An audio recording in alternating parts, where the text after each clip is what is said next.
happy Friday to you and welcome to the Friday Funnies. Let me just start by saying, unfortunately, it's over. It's all over. I'm speaking, of course, of summer, which officially ends today.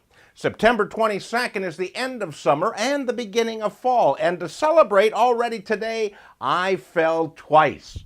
My own fault, really, for putting bourbon on my Cheerios. But fall is also the season for watching football, or as we call it in Chicago, Mission Impossible. Professional football is the sport where millionaires bash into each other until they get concussions and they wind up with jobs that they don't need a brain for, like, telemarketing. If we're going to have a sport where rich people intentionally pummel each other, let's do it on Wall Street. I know I would buy a ticket to see the CEOs battle the hedge fund managers in a no-holds-barred battle. No helmets, no pads, just three-piece suits that they can stuff full of money to absorb the shock. ESPN, give me a call. And now, here's the news. 3, 2, 1.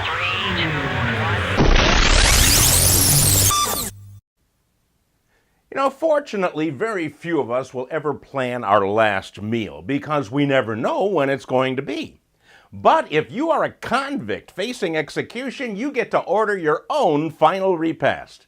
That means you can pay no attention to calories, cholesterol, fat, grams, and sugar. It's your last meal, so go nuts. That's what Keith Tharp did. Tharp is being executed in Georgia next week for the 1991 murder of his sister-in-law. And this week he placed his order for his final meal, which includes 3 spicy chicken breasts, a roast beef sandwich, a fish sandwich, tater tots, onion rings, apple pie, and a vanilla milkshake. Now that, my friends, is a meal. I don't plan on becoming a convict facing a similar situation, but I always thought that if I were, I would order loads of food. Because I know from the past Thanksgivings that if you overstuff yourself, you just waddle over to the couch and go, "Oh, I feel like I could die." And this time, you'd be right.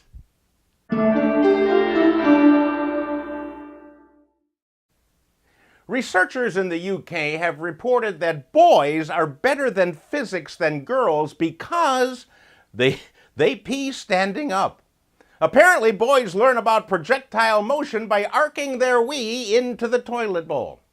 Really? That's supposed to make them smarter in physics? Have you ever seen a bathroom where a boy has just peed? There are projectile remnants everywhere. And have you ever been to a men's room at the ballpark? Grown men aren't any better. I'm sorry, but the only area where boys can outperform girls in the pee department is the ability to write their names in the snow. And that's not physics. That's penmanship.